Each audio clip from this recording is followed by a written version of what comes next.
the cloud. All right. Hey, I'm Dean Cheatham. In this box, and the box next to me is Skyler Allen, and we're with Hometown Realty. Thought we would spend a little time. By the way, how you doing today, Skyler? Doing well, doing well. Thought we'd spend a little time just talking about what's working in this environment in the COVID-19 world, and looking at some statistics. Looks like things have been going pretty good for you. Yeah. Been really busy. Obviously, it's a little bit different environment than the normal real estate market, but we're pretty prepared, and it's been really good. It's funny because I guess it's not funny. I mean, it's interesting because it feels different, right? I mean, and we have to do some things differently, but the market's still solid, right? Yeah, no, honestly, the market has stayed strong, and it's honestly took out some of the fluff, but as far as like sales wise, consistent. I mean, I don't think we've seen, I think that first week, I maybe felt it a little bit, just like in the first like 5 days of oh, this all kind of happening. But to be honest, it's really just, it's changed it. I'm doing more virtual showings sometimes. We're doing things like wearing gloves, and I know there's a better name for it, but foot booties or masks, just to kind of be protected. But to be honest, it's really been really busy. I think that comes a little bit from inventory being so low. So especially, I mean, you could attest to this, the January and February market before this all started was so crazy. Yeah.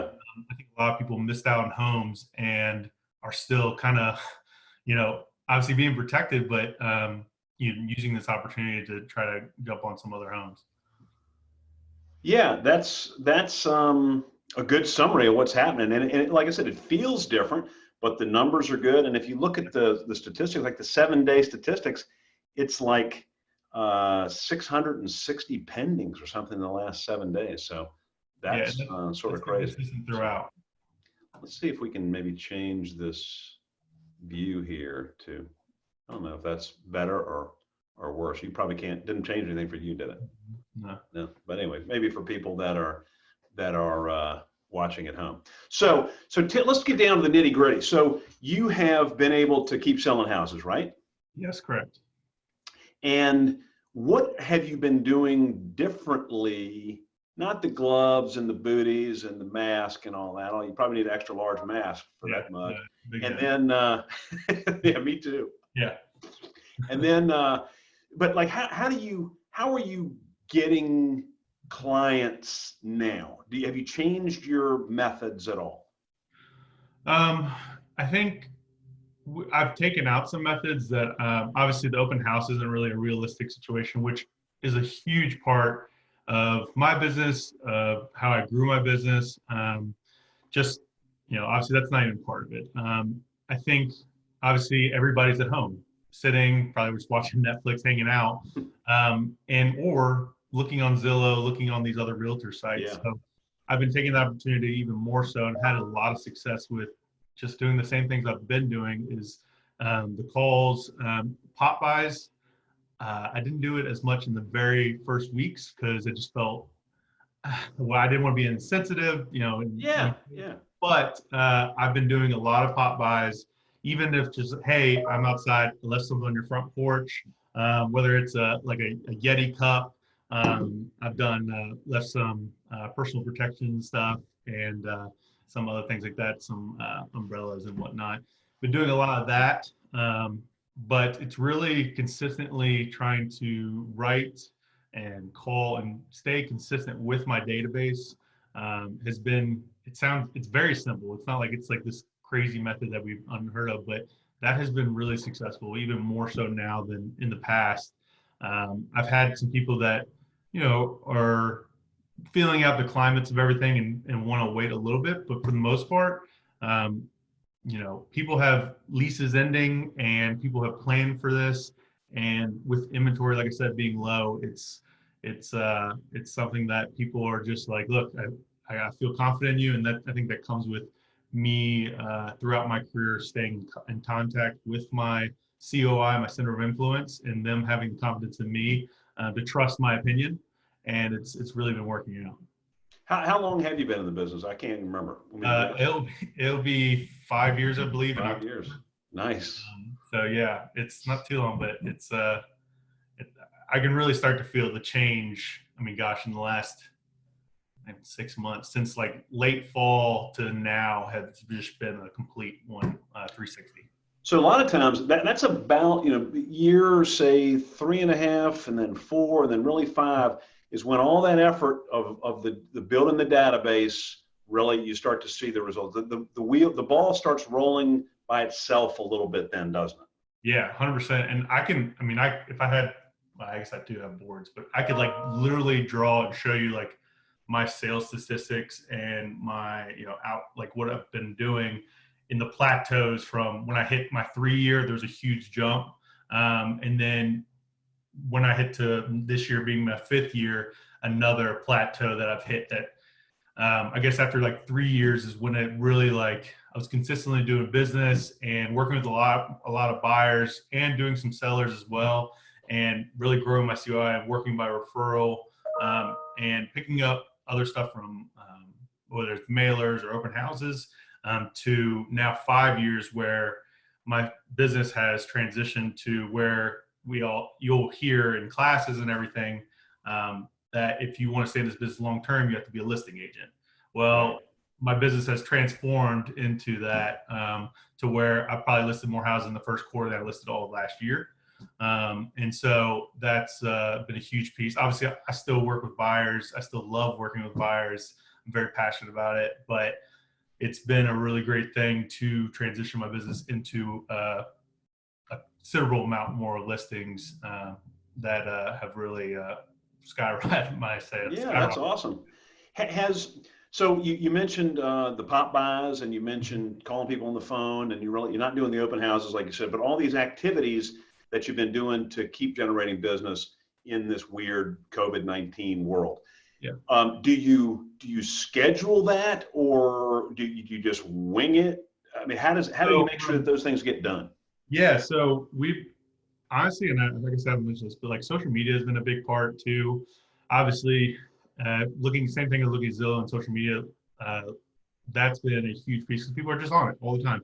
We've started to do live streams where it's almost like a virtual open house, but we're just going like anytime we list a house, doing a live stream. And one great piece about the live stream that people don't know unless they've actually even considered to get close to it, because I know before somebody does it, I feel like most people don't want to even like click the live button because they're afraid it's just going to go.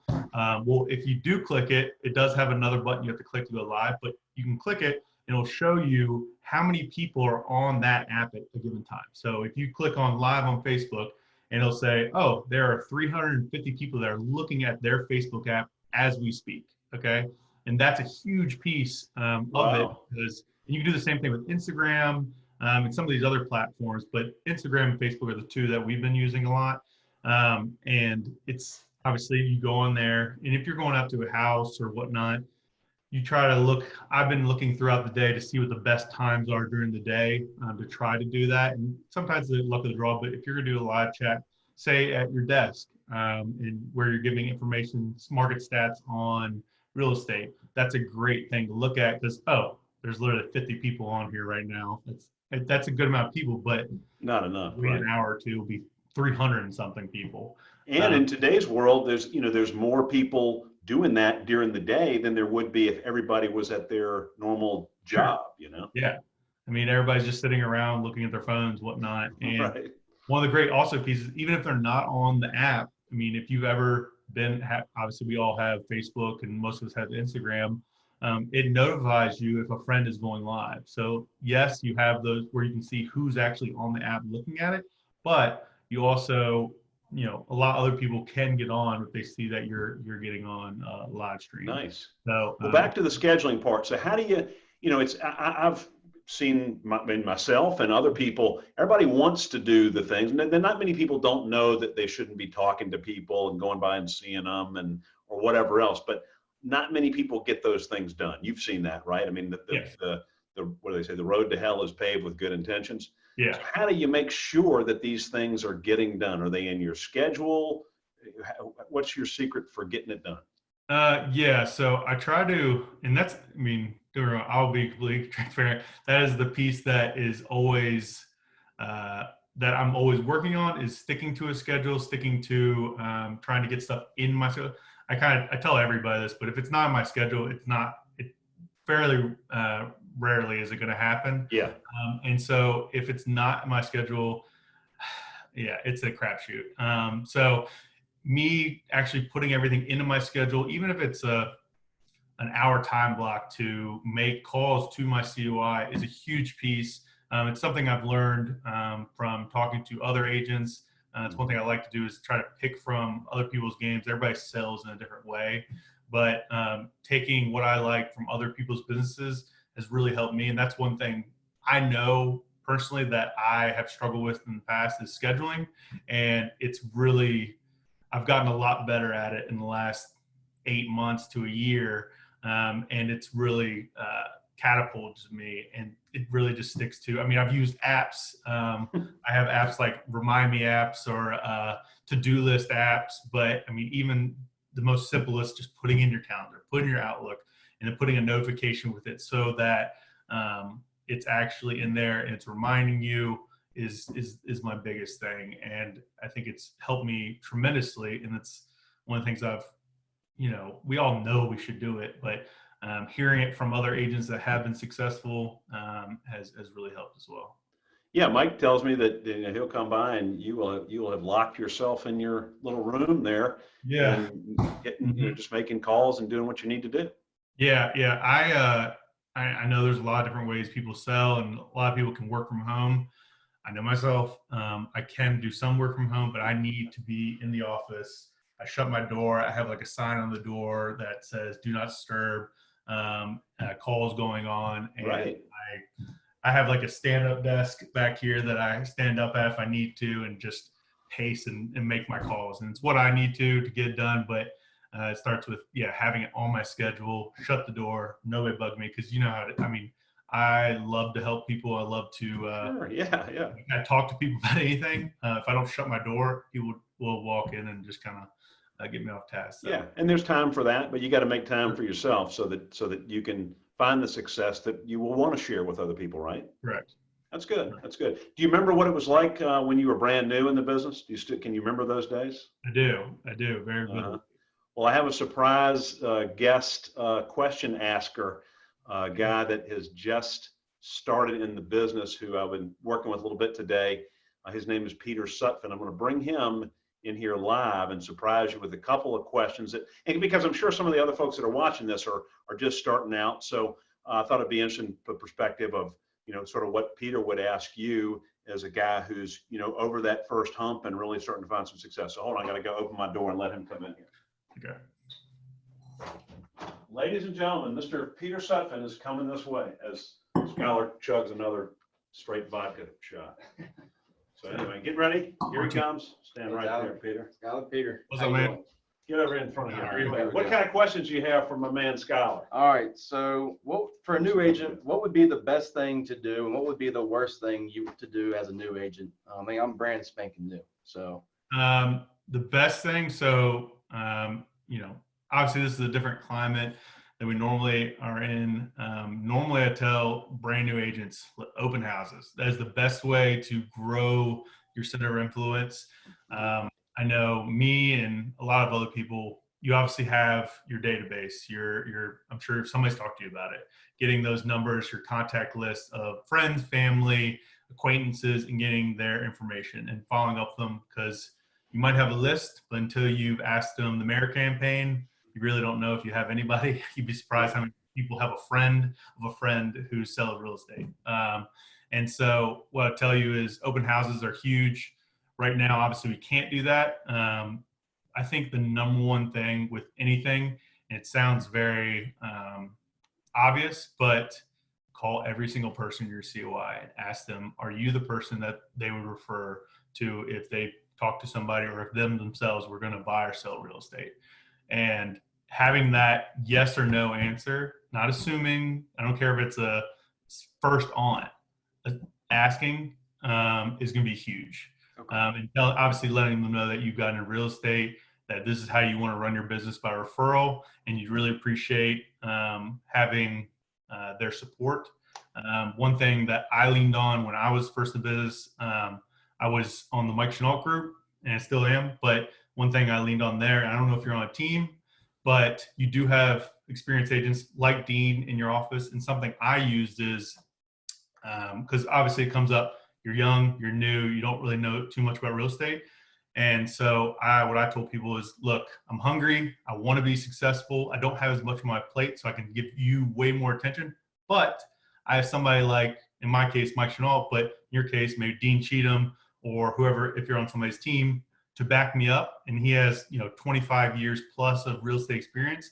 And so not only do you get a young professional that wants to prove himself and is hungry, but you get somebody who is proven that is going to be on the back end to make sure everything goes correct, and that is going to guide me through the entire process. So it's a winning formula that it helped me a lot, and it really sold me, especially when in the beginning it's more about learning the whole process. Okay. And so yeah.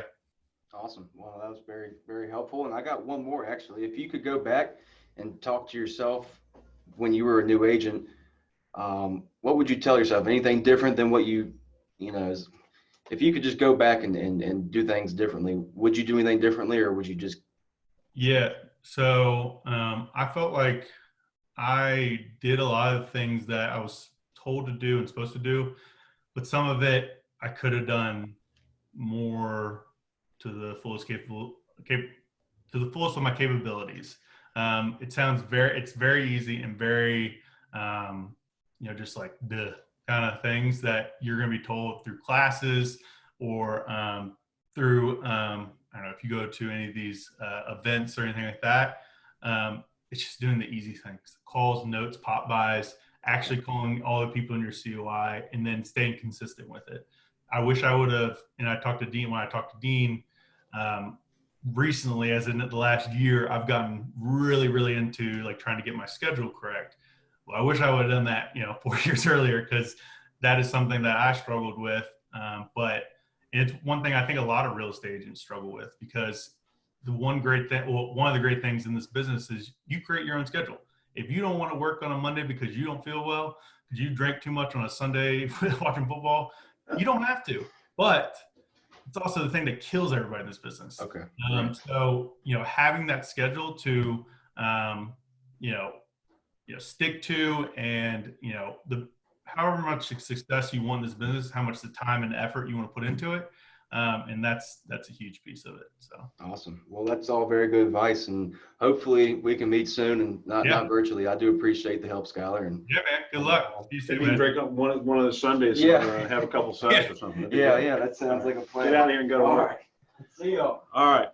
So anyway, Skyler, thank you for that little surprise boost, and great advice to Peter, and also to anybody else who's thinking about trying to get things rolling. And in summary, what it is different. Okay, the world is different, but the fundamentals are basically the same. It's a contact sport. You got to make those contacts, right? Yep, correct. Yeah, I mean, that's one of the great things. Also, I mean, with Hometown and with what we're doing, we're still doing classes virtually and whatnot, and you and Benjamin are doing these podcasts and whatnot, and they're giving great advice. And it's like I said, like you said, the base stuff is all the same.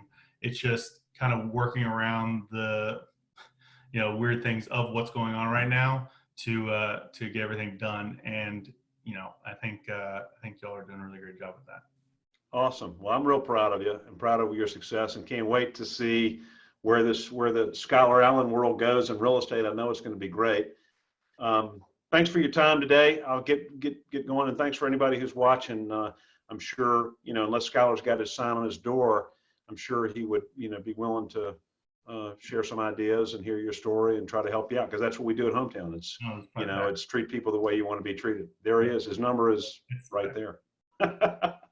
Got to be quick on that one. Rewind that one. All right, Skyler, have a great afternoon. Appreciate your time. I'm going to send it off. Any last words? Nope. Appreciate it. Thank you for having me. Party on.